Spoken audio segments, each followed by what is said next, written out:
Technology প্ৰযুক্তিৰ জৰিয়তে আমি দায়বদ্ধতা যে আসলতে কাৰ টেবুলত কিমান দিন কাগজখন পৰি আছে সেই টেকনলজিয়ে যেতিয়া দায়বদ্ধতাটো ক'ব পাৰিব তেতিয়া কাম কৰা মানুহজনেও গম পাব যে মোৰ টেবুলত যদি 10 দিনতকৈ ফাইলটো বেছি থাকে কালি যদি ইনকুৱাৰী হয় টেকনলজিয়ে প্ৰমাণ কৰিব যে ফাইলটো মোৰ হাততে আছিল গতিকে তাৰ কাৰণে দায়বদ্ধতা মই হ'ব লাগিব তৃতীয়তে সিম্পল হল টেকনলজি আহিল কিন্তু জনসাধাৰণতে যদি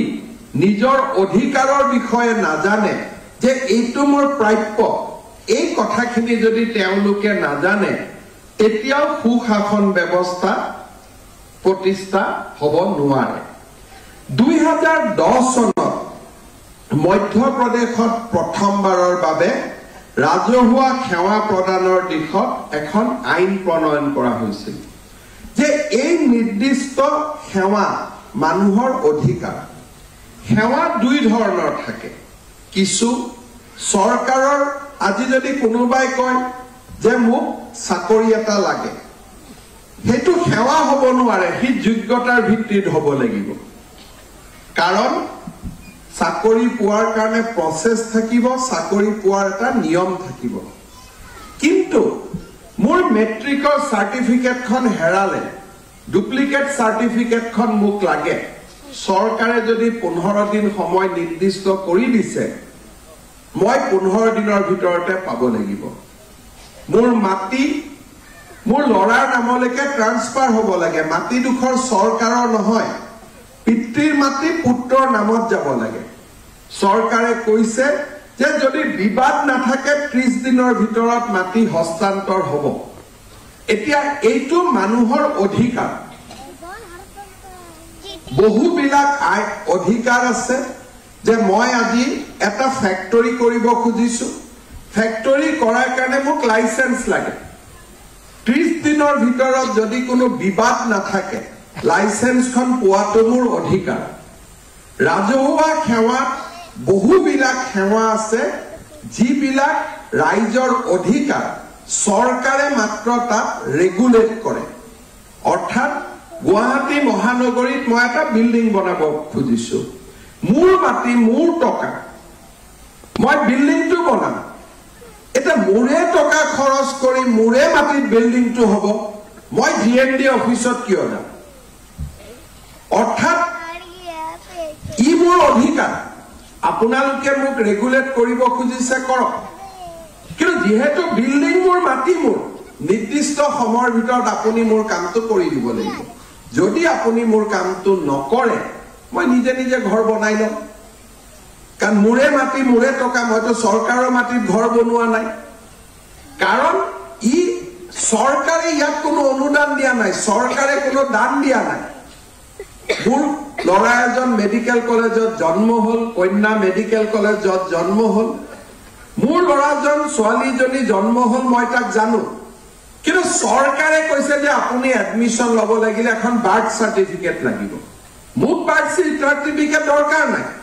কিন্তু চৰকাৰে নিয়ম বনাই দিছে বাৰ্থ সাৰ্টিফিকেট লাগিব কাৰণ মইতো জানো এইজন মোৰ লৰা অমুক তাৰিখে অমুক বজাত জন্মগ্ৰহণ কৰিছে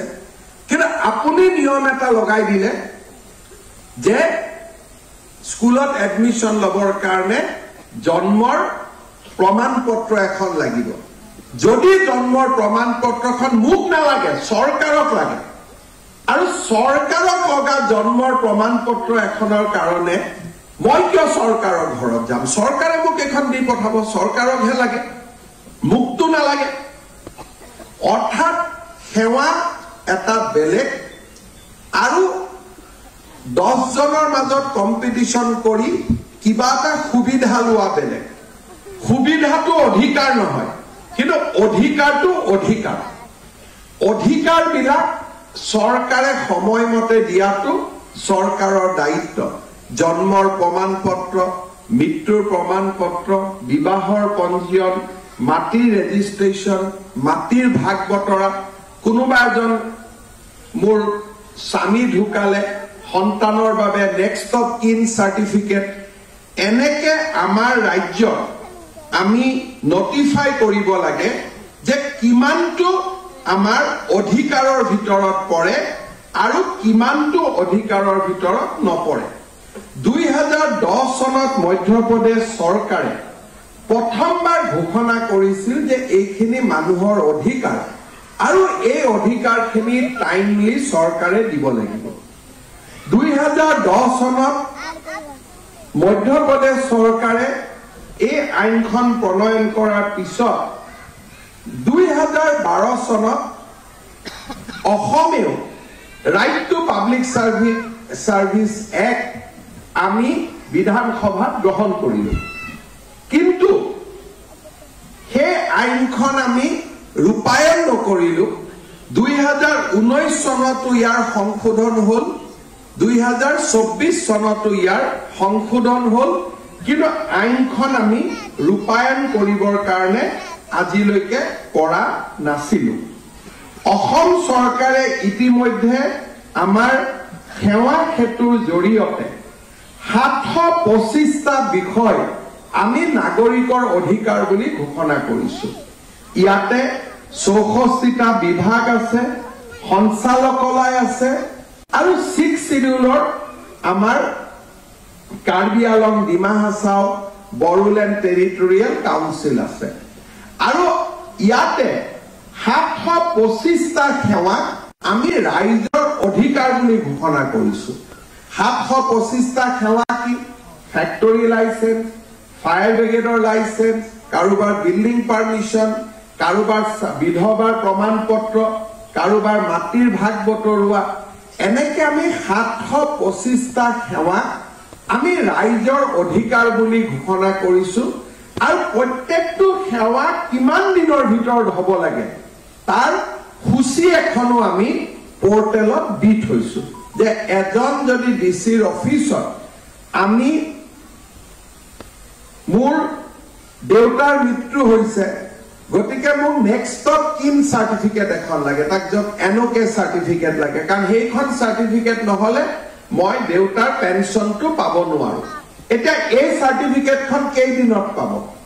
30 দিনত পাব লিখা আছে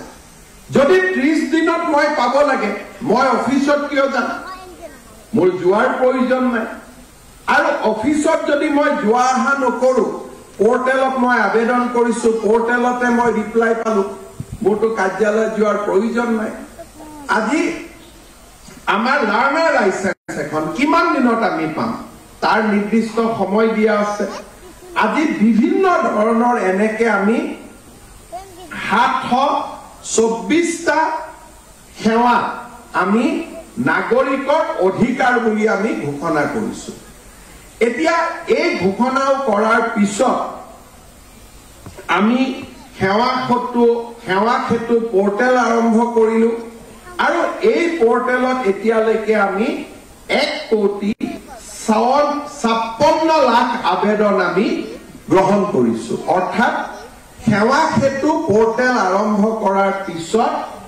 1,56,00,000 মানুহে এই সেৱাসমূহ বিচাৰি আবেদন কৰিছে ইয়াত দুৰ্গা পূজা পাতিবৰ কাৰণে কোনোবাই অনুমতি বিচাৰিছে সিও এটা সেৱা কোনোবাই মিউজিকেল ফাংচন এখন পাতিব অনুমতি খুজিছে সিও এটা সেৱা এনেকে চৰকাৰৰ ঘৰত আমি যিমান আহা যোৱা কৰি থাকিব লাগে সেইবিলাকক আমি সেৱা বুলি গণ্য কৰি সেৱা ক্ষেত্ৰ পোৰ্টেলত আমি 725টা সেৱা আগবঢ়াই দিছিল ইয়াৰ ভিতৰত উদ্যোগ খুলিবৰ কাৰণে অনুমতি ডিআইসি ৰেজিষ্ট্ৰেচন অৰ্থাৎ 64টা বিভাগৰ সেৱা ইয়াত উপলব্ধ আছে ইয়াৰ ভিতৰত 1,56,00,000 আবেদন আমি পালো আৰু আমাৰ চৰকাৰৰ দিনত 1,40,00,000 আবেদন আমি নিষ্পত্তি কৰিছো অৰ্থাৎ এতিয়ালৈকে 90% আবেদন আমি নিষ্পত্তি কৰিছো কিন্তু এই নিষ্পত্তিৰ হাৰ 50ৰ পৰা আমি 73% লৈকেও আমি বৃদ্ধি কৰিছো কিন্তু এতিয়াও আমি চাব যাওঁ যে বহু আবেদন এতিয়াও নিষ্পত্তি নোহোৱাকৈ আছে বহু আবেদন হয়তো নিষ্পত্তি হৈছে কিন্তু আশা কৰা মতে নিষ্পত্তি হোৱা নাই মই এখন সাৰ্টিফিকেট বিচাৰিছিলো অফিসাৰজনে কি কৰিলে যে আপোনাৰ টাইটেলত ভুল আছে গতিকে আপুনি পোৱা নাই বুলি কাগজখন ঠেলা মাৰি নিষ্পত্তি কৰি দিল all disposal may not be যে মোৰ সমস্যাটো সমাধান হ'ল বহু সময়ত মানুহে আমালৈকে যোৱা কালিও ৰাতিপুৱা শোণিতপুৰ জিলাৰ ওপৰত এজন মানুহে মোক হোৱাটছআপত মেছেজ দিলে যে দাদা আজি বহুত দিনৰ পৰা মোৰ মাটিটুকুৰ বিক্ৰীৰ কাৰণে পাৰমিশন খুজিছো পাৰমিশন পোৱা নাই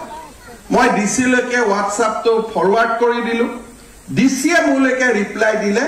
যে স্যাৰ আজি কামটো মই কৰি দিলো মই কলো ইমান দিন কিয় হোৱা নাছিল বোলে তেওঁৰ টাইটেলটো গণ্ডগোল আছিল এতিয়া কথাটো হ'ল যে টাইটেলটো যদি গণ্ডগোল আছিল মানুহজনক আমি জনাব লাগিছিল যে আপুনি আহি টাইটেলটো শুদ্ধ কৰি দিয়ক কিন্তু টাইটেলটোৰ ভুলটোৰ দৰখাই তেওঁ সেই কামটো নকৰাকৈ ৰাখিলে আৰু মানুহজনে মোৰ হোৱাটছআপ নম্বৰটো জানিলে কাৰণে মুখ্যমন্ত্ৰীৰ ওচৰত অভিযোগ দিলে এতিয়া যিজন মানুহে মুখ্যমন্ত্ৰীৰ ওচৰত আহিব নোৱাৰে তেওঁ ক'ত যাব আজি মোৰ আবেদন হৈ গল 1 মাহ হৈ গল 2 মাহ হৈ গল 4 মাহ হৈ গল মোৰ কামটো হোৱা নাই মই ক'ত যাম আজিলৈকে কোনো মানুহে এড্ৰেছ নাজানিছিল আৰু অফিচাৰৰ ৰুমৰ বাহিৰত গৈ তেওঁলোকে বহি থাকে কোনোবা ডিসি অফিসত সেক্ৰেটাৰিয়েটত গলে ভাল ভাল অবসৰপ্ৰাপ্ত মানুহক আমি লগ পাওঁ খুৰা কিয় কাৰ্যালয়ত আহিছিলে বলে মই এখন কাগজ বিচাৰি আহিছিলো হোৱা নাই কাৰণে বাৰে বাৰে আহি থাকিবলগীয়া হৈছে ডিসিজন ভিতৰত আছে ৰুমত বহি তেওঁ হল ৰাইজৰ সেৱকজন ভিতৰত আছে এয়াৰ কণ্ডিশ্যন ৰূপত আৰু যাৰ কৰ কাটালেৰে আমি দৰমহা লৈ আছো তেওঁ বাৰেণ্ডাত ঘূৰি আছে ডাইলেমা অফ পাব্লিক সাৰ্ভিস যে যাৰ টকা পইচা দি মই দৰমহা লৈ আছো মোৰ পৰিয়াল চলাই আছো মই ৰুমৰ ভিতৰত বহি আছো আৰু মোক যোনে দৰমহা দিছে তেওঁ বাহিৰত থিয় হৈ আছে আৰু কিয় থিয় হৈ আছে বোলে মোৰ ল'ৰাটোক চাকৰি এটা দিব লাগে তেওঁ থিয় হৈ থাকিব মোৰ ল'ৰাটোক ট্ৰান্সফাৰ কৰি দিব লাগে তেওঁ থিয় হৈ থাকিব কিন্তু মই কিয় থিয় হৈ আছো যে মোৰ পেনশনৰ ক্লেইমটো আজি এমাহ ধৰি হোৱা নাই 6 মাহ ধৰি হোৱা নাই যেটো মোৰ প্ৰাপ্য মই যদি চাকৰি কৰিছিলো চৰকাৰে মোক পেনশন দিয়াটো মোৰ অধিকাৰ হেতু কাৰণে মই কাকো প্ৰাৰ্থনা কৰিব অহা নাই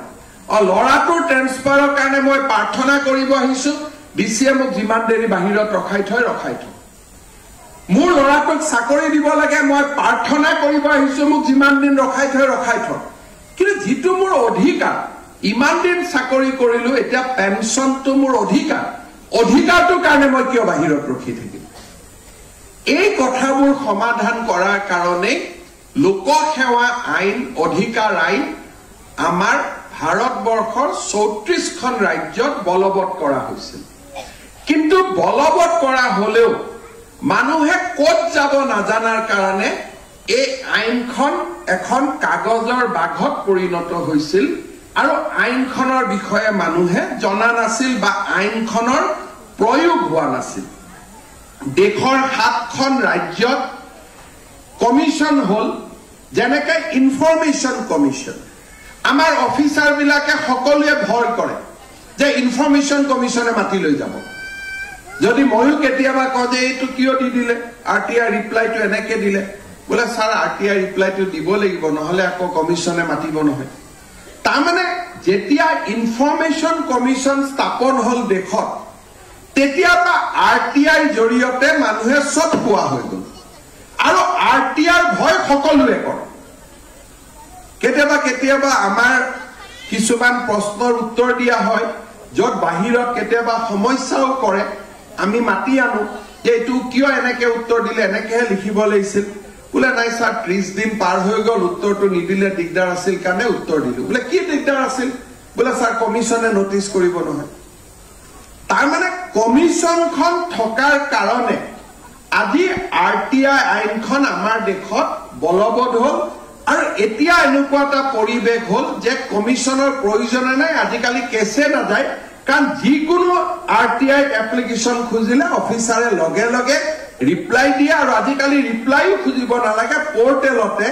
সৰকাৰে নিজে নিজে কথাবোৰ জনাই দিয়ে যাতে কাকো কোনেও খুদিবই নালাগে আমাৰ ৰাজহুৱা সেৱাৰ অধিকাৰ আয়োগখন নথকাৰ কাৰণে 2014 চনত আইন প্ৰণয়ন হোৱাৰ পৰাৰ পিছতো সুদীৰ্ঘ 10 বছৰ আমি ৰাইজক সেৱা কৰিব পৰা নাছিলো কোনোবাই মন্ত্ৰী তাত আহে মুখ্যমন্ত্ৰী তাত আহে আমি যাক সহায় কৰিব পাৰো কৰো কেতিয়াবা অফিচাৰ সকলেও নিজেও কৰে আৰু তাৰ লগত জেনেৰেলি এফিচিয়েন্সি বঢ়াৰ কাৰণে মানুহৰ কামবোৰ নিজে নিজেও হৈ থকাৰ কাৰণে বহু সময়ত ৰাইজেও এই আইনখনৰ বিষয়ে সুধা পুছা কৰা নাছিল আনকি আমি ডেমক্ৰেসিৰ যাক চতুৰ্থ স্তম্ভ বুলি কওঁ সংবাদ মাধ্যমৰো বিভিন্ন ধৰণৰ টক শো হয় কিন্তু right to public service actor commission আজিলৈকে গঠন হোৱা নাই তাৰ ওপৰত আজিলৈকে টক শো হোৱাও মই কতো দেখা পোৱা নাছিলো অৰ্থাৎ সামহাও এই গুটেই ৰাজহুৱা সেৱাৰ অধিকাৰটো ব্যাকসিট বা এটা আমাৰ যেন প্ৰায়োৰিটি নহয় তেনেকুৱা পৰিবেশলৈকে গুচি গৈছিলে যোৱা বছৰ আমি সিদ্ধান্ত লৈছিলো যে আমি right to public service commission গঠন কৰিম আৰু ৰাজহুৱা সেৱাৰ অধিকাৰ ইয়াক আমি এটা সঁচা অৰ্থত অধিকাৰলৈ ৰূপান্তৰ কৰিম আমাৰ যোৱা মাৰ্চ মাহতে লোকসভা নিৰ্বাচনৰ ঠিক আৰম্ভণিতে আমাৰ CRPFৰ অৱসৰপ্ৰাপ্ত ডিৰেক্টৰ জেনেৰেল আমাৰ মধ্যপ্ৰদেশ কেডাৰৰ IPS অফিচাৰ অসমৰ সুসন্তান ডক্টৰ সুজয়লাল থাউচেন ডাঙৰীয়াক আমি চিফ কমিশনাৰ হিচাপে নিযুক্তি দিছিলো তেওঁ শপত বাক্য ললে তাৰ পিছত তেওঁ বিভিন্ন ৰাজ্যত ভ্ৰমণ কৰি 7খন ৰাজ্যত যত কমিশনে কাম কৰি আছে তাৰ বিষয়ে জ্ঞান পৰখিলে আৰু এটা অভিজ্ঞতা অৰ্জন কৰিলে আৰু আমিও ভাবিছিলো যে লোকসভা নিৰ্বাচনৰ ঠিক পিছতে আমি কমিশনখন এক্টিভেট কৰিম দুজন আৰু আয়ুক্ত লাগিছিল ৰঞ্জন চক্ৰৱৰ্তী ডাঙৰীয়া আৰু বিমল অসৱাল ডাঙৰীয়াক আমি নিযুক্তি দিলো আৰু আজি সেই সুন্দৰ মুহূৰ্তটো আহি পৰিলে জোৰ পৰা নেকি এতিয়া ৰাইট টু পাব্লিক সাৰ্ভিস কমিশনে তেওঁলোকে এফেক্টিভলি ফাংচন কৰা আৰম্ভ কৰিব এতিয়া আমি ৰাইট টু পাব্লিক সাৰ্ভিস কমিশনত এই গুটেই ব্যৱস্থাটোক আমি কেনেকে ফলপ্ৰসূ কৰিম আজিৰে পৰা যেতিয়া আমাৰ কোনোবা এটা সেৱা আমি সেৱা সেতু পোৰ্টেলত বিচাৰি আবেদনখন অগ্ৰাহ্য হ'ল বা আবেদনখন বিলম্ব হ'ল দুটা হ'ব পাৰে এটা আবেদনখন ৰিজেক্ট কৰিব পাৰে আৰু এটা আবেদনখন ডিলে হ'ব পাৰে যেতিয়া আবেদনখন অগ্ৰাহ্য হ'ব বা আবেদনখনৰ কোনো খবৰ নাপাও তেতিয়া সেই ব্যক্তিজনে তাতে যেটো ফাৰ্স্ট এপিলেট অথৰিটি প্ৰত্যেকটো কাৰ্যালয়তে এটা ফাৰ্স্ট এপিলেট অথৰিটি এটা দিয়া হৈছে তেওঁলোকে ফাৰ্স্ট এপিলেট অথৰিটিৰ ওচৰত যাব ফাৰ্স্ট এপিলেট অথৰিটিয়ে প্ৰথম চাব যে এই কামটো কিয় হোৱা নাই যদি মানুহজনৰ গাতে দুখ তেওঁ কিবা এটা দিয়া নাই বা যথেষ্ট ফোন কৰি আছো কথা পাতি আছো চিঠি পঠাই আছো মানুহজন অহা নাই বা মানুহজনে সহযোগিতা কৰা নাই একো সমস্যা নাই বা চৰকাৰী ৰুলে এই কামটো কৰিব নকয় কোনো সমস্যা নাই কিন্তু একো সমস্যা নাই কামটো কৰি দিয়া নাই সেই ফাৰ্স্ট এপিলেট অথৰিটিয়ে অফিচাৰজনক প্ৰথম কব আপুনি কামটো কৰি দিয়ক আৰু অফিচাৰজনক 100 টকাৰ পৰা 5000 টকা জৰিমনা কৰিব পাৰিব কি ডিলিং এসিস্টেন্টটো হ'ব পাৰে কাৰণ টেকনলজিৰ কথা মই আগতে কলো টেকনলজিয়ে কব কামটো ক'ত পৰি আছে আৰু যদি গুটেই কেজনৰ মিলাপ্ৰীতি কামটো নোহোৱাকৈ আছিল ডিসিৰ পৰা এলডি জনলৈকে তেতিয়া এই 100 টকাৰ পৰা 5000 টকাটো কাৰ ভাগত পৰিব হেতু ফাৰ্স্ট এপিলেট অথৰিটিয়ে ডিস্ট্ৰিবিউট কৰি দিব যে ডিলিং এসিস্টেন্ট জনক 200 টকা দিব ইউডি জনে 200 টকা দিব ডেপুটি সেক্ৰেটাৰীয়ে 500 টকা দিব আৰু অমুকে 1000 টকা দিব আৰু এই টকাটো চৰকাৰে নিদিয়ে অফিচাৰজন আৰু বিষয়া কৰ্মচাৰী দৰমহাৰ পৰা এই টকাটো দিয়া হ'ব চৰকাৰে এইটো টকা নিদিয়ে অফিচাৰজনে নিজৰ দৰমহাৰ পৰা এই টকাটো দিব লাগিব নিজৰ স্যালাৰিৰ পৰা দিব লাগিব বা এলডি এসিস্ট্যান্ট জনে ইউডি এসিস্ট্যান্ট জনে ডেপুটি সেক্ৰেটাৰী জনে এতিয়া নিজৰ পকেটৰ পৰা এই টকাটো দিব লাগিব তাৰ মানে আজিৰ পৰা আমাৰ যদি কিবা কাম হোৱা নাই আমি ডিসি ৰুমত গৈ তেওঁক ৰিকুৱেষ্ট কৰি থাকিব নালাগে যে মোৰ কামটো কিয় হোৱা নাই কাম বুলি কলে চাকৰি খোজাটো কাম নহয় ট্ৰান্সফাৰটো কাম নহয় এই 763টা সেৱা যিটো আমাৰ অধিকাৰ সেই অধিকাৰ কেইটা যদি আমাৰ হোৱা নাই আমি প্ৰথম পঞ্জীয়নভুক্ত ফাৰ্স্ট এপিলেট অথৰিটিৰ ওচৰত যাম যদি ফাৰ্স্ট এপিলেট অথৰিটি জন আমাৰ কাম কৰি দিয়া নাই তেও নুশুনিলে তেতিয়া আমি সেকেন্ড এপিলেট অথৰিটিৰ ওচৰত যাম আৰু সেকেন্ড এপিলেট অথৰিটি যি ডিপাৰ্টমেন্টে নটিফাই কৰিব তেওঁৰ ফাইন দিব পৰা ক্ষমতা হ'ব প্ৰথম জনৰ 1000 পৰা 5000 টকা দ্বিতীয় এপিলত গলে ফাইন দিব পৰা ক্ষমতা হ'ব 100 টকাৰ পৰা 7000 টকা যে তেওঁ সেকেন্ড এপিলেট অথৰিটি জনে ক'ব যে এই গোটেই ব্যৱস্থাটো দিলে হল ফাৰ্স্ট এপিলেট অথৰিটি জনেও কামটো নকৰিলে গতিকে এইবাৰ 7000 টকা ফাইন হ'ব হয়তো ফাইনৰ এটা পৰ্চন ফাৰ্স্ট এপিলেট অথৰিটি জনেও পকেটৰ পৰা দিব লাগিব কাৰণ তেওঁ পেলাই থৈ দিলে সেকেন্ড এপিলেট অথৰিটি জনে ফাইনটো ডিস্ট্ৰিবিউট কৰিব এতিয়া ফাৰ্স্ট এপিলেট অথৰিটি আৰু সেকেন্ড এপিলেট অথৰিটি দুইজনে আমাৰ বিষয়া অৰ্থাৎ প্ৰত্যেক অফিসতে তেওঁলোক কৰ্মচাৰী বা বিষয়া গতিকে ডিসিৰ ওপৰত এতিয়া কোনে ফাইন দিব ডিসি অফিসৰেটো এজন এডিসি ফাৰ্স্ট এপিলেট অথৰিটি হ'ব গতিকে ফাৰ্স্ট এপিলেট অথৰিটি জনে ডিসিকটো ফাইন ধৰিব নোৱাৰিব এই ফাৰ্স্ট এপিলেট অথৰিটি আৰু সেকেন্ড এপিলেট অথৰিটিত ন্যায় নোপোৱাৰ লগে লগে মানুহজনে ৰাইট টু পাব্লিক সাৰ্ভিস কমিশনত আহিব আৰু ৰাইট টু পাব্লিক সাৰ্ভিস কমিশনে ডাইৰেক্ট কথা শুনিব পাৰে এনেকুৱা নহয় যে এপিল কৰিহে তেওঁলোকৰ ওচৰত আহিব তেওঁলোকৰ ওচৰত যদি ডাইৰেক্টলি কোনোবাই কমপ্লেইন দিয়ে সেইটো তেওঁলোকে ফাৰ্স্ট এপিলেট অথৰিটিলৈকে ৰেফাৰ কৰি পঠিয়াব পাৰে আৰু কমিশনে ৰেফাৰ কৰিলে অথৰিটিয়ে শুনিবই লাগিব কমিশনৰ অধিকাৰ থাকিব 100 পৰা 10000 টকা ফাইন কৰে যে অফিচাৰজনে কামটো কৰি দিয়া নাই মই চালো আৰু 100 পৰা 10000 টকা তেওঁ ফাইন কৰিব পাৰিব আৰু কমিশনাৰ এই আৰটিপিএছ কমিশন জনে মুখ্য সচিবকো 10000 টকা ফাইন কৰিব পাৰিব অৰ্থাৎ অসম চৰকাৰৰ চিফ সেক্ৰেটাৰীকো যিকোনো প্ৰিন্সিপাল সেক্ৰেটাৰী কমিশনাৰ যদি সেক্ৰেটাৰিয়েটৰ কিবা ভুলৰ কাৰণে বা আমি কাগজ ৰখাই থৈছো আমি কৰিব দিয়া নাই এই 762টা সেৱাৰ ভিতৰত সব কাম নহয় only the 760 work ইয়াৰ কাৰণে ইভেন মুখ্য সচিবকো ফাইন কৰিব পাৰিব আৰু যেতিয়া কমিশনে 10000 টকা ফাইন কৰিব এই টকাটো তেওঁ চৰকাৰৰ পৰা লৈ দিব নোৱাৰে তেওঁ নিজৰ পকেটৰ পৰা দিব লাগিব অৰ্থাৎ নিজৰ দৰমহাৰ পৰা দিব লাগিব অৰ্থাৎ সাধাৰণ আৰু কাট দিব লাগিব যাৰ কামটো দিলে হল ইমান মানুহজনে এই টকাটো পাব এই টকাটো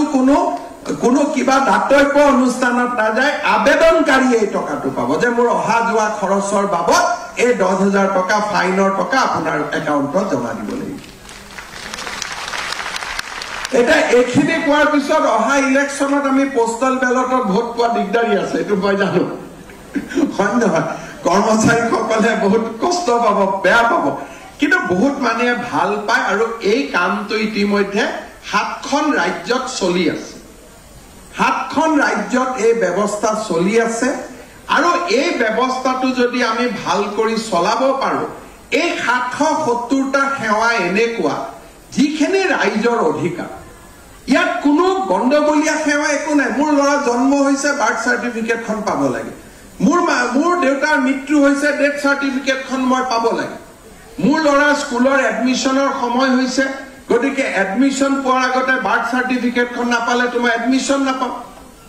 গতিকে যদি এডমিশনে নাপাও তাৰটো জীৱনটো ধ্বংস হৈ যাব এতিয়া এজন কৰ্মচাৰী বা বিষয়াৰ কাৰণে এজন ল'ৰাৰ জীৱন ধ্বংস কৰিব দিব পাৰি নেকি ডেফিনেটলি নোৱাৰি সেই কাৰণে ৰাজহুৱা সেৱাৰ অধিকাৰখন আমি আজি নিৰ্মাণ কৰিছো আৰু এই কমিশনখন যদি ভাল কৰি কাম কৰে তেতিয়ালে মই ভাবো যে অসমখন এখন সাংঘাতিক ধৰণৰ শাসনৰ এটা কেন্দ্ৰবিন্দুত পৰিণত হ'ব মানুহে অসমৰ ফালে চাব যে অসমৰ মানুহে অধিকাৰ পোৱাত কোনো অসুবিধা নাই মই ডেফিনেটলি কমিশনক আহ্বান জনাম যে প্ৰথম কেইটামান দিন আমি খুব প্ৰএক্টিভ হ'ব লাগিব 2-4টা ফাইন আমি কৰিব লাগিব যাতে ৰিপল এফেক্ট তলত হ'ব পাৰে কাৰণ যদি আমি প্ৰথমতে ঢিলা দি আৰম্ভ কৰো গুটে ব্যৱস্থাটোৱে আমাৰ ভাঙি যাব গতিকে প্ৰথম 3-4টা মাহ যেনেকে আৰটিআই প্ৰথম আৰম্ভ হৈছিল আৰটিআই কমিশন আৰম্ভ হৈছিল they were so harsh যে মুখ্যমন্ত্ৰীয়ে তেওঁলোকক ভয় কৰিছিল আৰু মই নিজে দেখিছিলো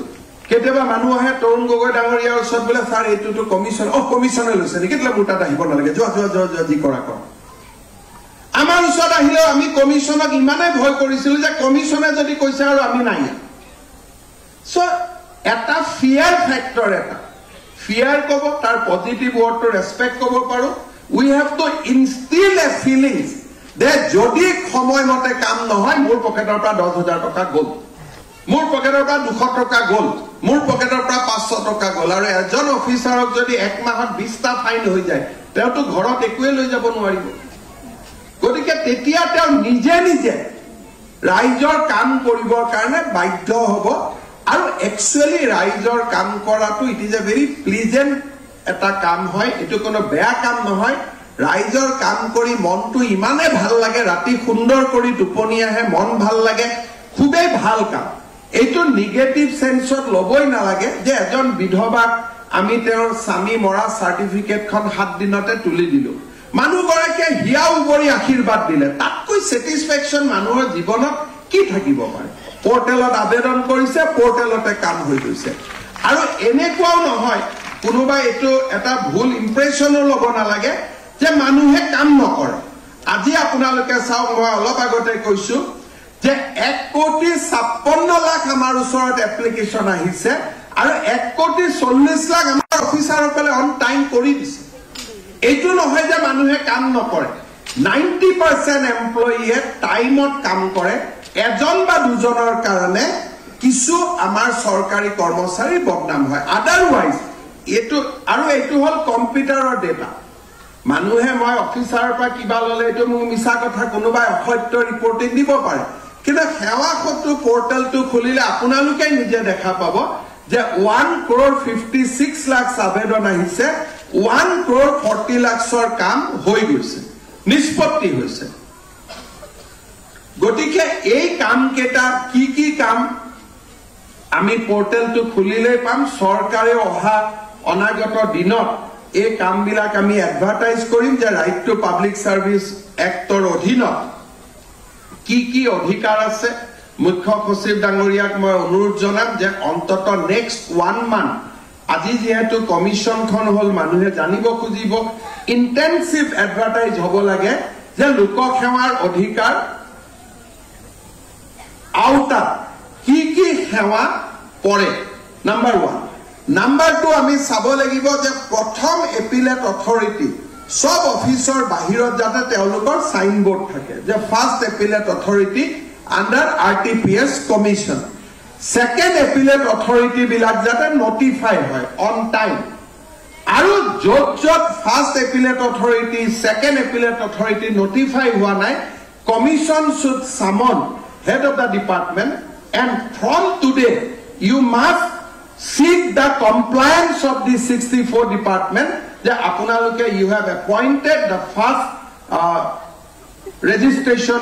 first appellate authority and second appellate authority moi bhabu as a commission should tour also all the districts of Assam apunalok tini jone jetia jabo tate bohibo you summon the directors you summon the commissioners and see whether everybody has appointed first appellate authority or second appellate authority or not. Aru ji khokole amar usor direct obhijog dibo ami obhijog to dispose nokori je you have not come through the first and second appellate authority, you should refer the complaint rather back to the first and second appellate authority jate teolukor kam bilak sonkale hobo pare. And if we work 1 or 2 years intensively, tetia apnaluke dekha pabo eta samoy je amar usorat kono case nahe. Amar yata chief information commissioner bohi ase, moi janu je teolukor hatoto aji bahut case nai. Aru agot eta samoy it was such a busy organization, but citizen picked up. Eta samoy officer belo picked up. Eta kunubai complaint, kunubai RTI bisarile officer jone likhi thoi dia aji 1 tarikh 30 tarikhor bitor dime. Gotike 30 die jodi die commissioner usor kono jaboi na lage. Ohomot ami jiman keta enekwa accountability commission korisu, whether right to information commission, police accountability commission, everybody has worked beyond our expectation. Aji Ahom police or protection officer police accountability commission of bhoy kore. Everybody kan teoluke order kori diye je draw DP. A DP draw korile promotion bon hoy gol. So it has created a long-term impact on the police force. RTI has created a long-term impact on the information sharing with the people. And RTPS, if we act properly, it can change the entire governance system, and Assam can proudly acclaim the leadership role in good governance. All depends. Aji moi ei tinijon bektike gamusa pinhaisu, phul disu, not to appreciate them. Mur eto swabhabe nai je teolukok kiba সম্মানিত কৰিব লাগে. Moi ei karone সম্মানিত কৰিছো so that they feel the accountability we have bestowed upon them. যে আজি অসমৰ ৰাইজে তিনিজন ব্যক্তিৰ ওচৰত এটা অধিকাৰ দিছে, আৰু that power, that responsibility has to be discharged. Personal glory karone পৃথিৱীত একো কাম নহয়. The glory should come to the society, glory should come to the state, glory should not come to me personally. Amar bahut ব্যক্তি আছে, মই দেখো যে ৰিটায়াৰমেন্টৰ পিছত they become so wiser, but সেইজন মানুহে যদি সৰকাৰত থাকোতে ইমান কাম কৰিলেহেঁতেন ৰিটায়াৰমেন্টৰ পিছত তেওঁ এপ্লিকেশন লৈ কতো আহিবই নালাগে. I met a PHC commissioner who after retirement has come for water connection for his house. যে মোৰ ঘৰত পানী দিম, পানী মোৰ সুবুৰীত পানী পোৱা নাই বুলি মোৰ ওচৰত কাগজ লৈ আহিছে. তেতিয়া মই তেওঁক কৈছো যে আপুনি এটো PHC কমিশনাৰ আছিল, why you have not done that during your tenure? অৰ্থাৎ it is nothing for personal glory. A system can change the entire outlook. আৰু আমাৰ এইটো কথা নাই যে এইটো কৰোতে কোনোবাই ভয় খাইছে, এই ফাইলটো অফিচাৰ সকলে আগবঢ়াই দিছে, আইনখনো অফিচাৰ সকলে ড্ৰাফট কৰিছে. That means they are now ready to take the challenge. এটোতো মই বনোৱা ফাইল নহয়, মইতো নোট লিখা নাই, মইতো আইডিয়া জানা নাই. All these ideas has come through our officers only. That means they are mentally ready. Assembly debate hoise, every people are aware that yes, enekwa ekhon ami kaam koribo goi asu, aru ei ainkhon moi bhabu je good governance or eta mailor khuti hobo pare. আমি যদি খুব ভাল কৰি এই আইনখন আমি প্ৰণয়ন কৰিব পাৰো. মই পুনৰ এবাৰ তিনিওজন আয়ুক্তকে আজিৰ দিনটোত অভিনন্দন জনাইছো, আৰু অসমৰ চৰকাৰী কৰ্মচাৰীসকলক এই গোটেই ব্যৱস্থাটোক মই পজিটিভলি লবৰ কাৰণে আহ্বান জনাম. কালিৰ পৰা এইটো আলোচনা হ'ব নালাগে যে মুখ্যমন্ত্ৰী আমাক ফচাই দিলে, এতিয়া কামটো নকৰিলে পইচা দিব লাগিব. কাম কৰাটোৱে আপোনালোকৰ কাম. We pay you salary. We means not me. The people of Assam pay you salary for কাম কৰাৰ কাৰণেতো দিয়ে. কাম নকৰাৰ কাৰণেতো কাকো salary নিদিয়ে. কাম কৰাৰ কাৰণেহে আমি দৰমহাটো পাওঁ. সেই কথাটো আমি পজিটিভলি ল'ব লাগে. We should be very positive. আৰু মই দেখিছো যে কামখিনি কৰা ইমান টানো নহয়, কাৰণ আমিতো অলৰেডি 1.5 কোটি কাগজ আহিছিল, 1 কোটি 40 টো কৰিয়ে দিছো. The same officer who can discharge 1.4 lakhs application, they can dispose another 10 lakhs. A disposal mane enekwa nohoy je kamtu koriye dibo lagibo. Jodi niti mote koribo nalage, rejection is also a disposal. Je ei kamtu koribo pora na jay. Bahute biar application kore, kot biya patibo হাইৱেটোৰ ওপৰতে ক'ত বিয়া পাতিব ৰাস্তাৰ ওপৰতে so that application will be rejected যে ৰাজহুৱা মাটিত আপোনাৰ কেনেকে বিয়া পাতিব so সেই ৰিজেক্ট কৰাটো এটা ডিসপোজেল কিন্তু মোৰ ঘৰৰ নিজৰ মাটিৰ ভিতৰত মই বিয়া পাতিম পাৰমিশনটো খুজিছো হেতু ডিসপোজেল হলেটো ফাইন দিব লাগিব যদি হেতু আমি ৰিজেক্ট কৰি দিও এই কথাখিনিকে চালি জাৰি চাব কোনে the first appellate authority second appellate authority and the commission itself যাতে জুডিচিয়াস হয় আৰু কোনে চালি জাৰি চাব যি আমাৰ সৰকাৰতে সময়ত কাম কৰিছিল আজি কমিশনৰ out of 3 member to have worked from inside the system গতিকে আমাৰ ভয় খাব লাগে একো কথা নাই তেওঁলোকে ৰুল জানে আইন জানে যেটো কৰিব পৰা নাই so in my eyes rejection is also a disposal কৰি দিয়াটো এটা disposal but keeping pending for eternity is a crime হেতুৰ পৰা আমি বাচিব লাগে আৰু হেতুৰ কাৰণে আজি এই গোটেই প্ৰচেষ্টা মই পুনৰ এবাৰ RTPS কমিশন লোকসেৱাৰ অধিকাৰ আয়োগক অসমবাসী ৰাইজৰ সেৱাৰ বাবে মই উৎসৰ্গা কৰিছো আৰু অসমৰ সৰকাৰী কৰ্মচাৰীসকলক অত্যন্ত ইতিবাচক দৃষ্টিভংগীৰে ৰাইট টু পাব্লিক সাৰ্ভিস কমিশনক সেৱা কৰাৰ বাবে ৰাইট টু পাব্লিক সাৰ্ভিসক সন্মান কৰাৰ বাবে মই আহ্বান জনাম আৰু কমিশনক সকলো প্ৰকাৰৰ সহযোগিতাৰ বাবে মই আহ্বান জনাম আজি দিনটো আমাৰ বাবে খুব আনন্দৰ দিন যোৱা 4টা বছৰ সৰকাৰ চলাই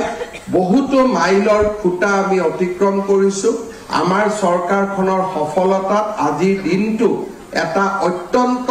প্ৰাপ্তিৰ দিন পূৰ্ণতাৰ দিন মই আটাইকে অভিনন্দন জনাই মই মোৰ বক্তব্যৰ সামৰণি মাৰিছো ধন্যবাদ জয় হিন্দ বন্দে মাতৰম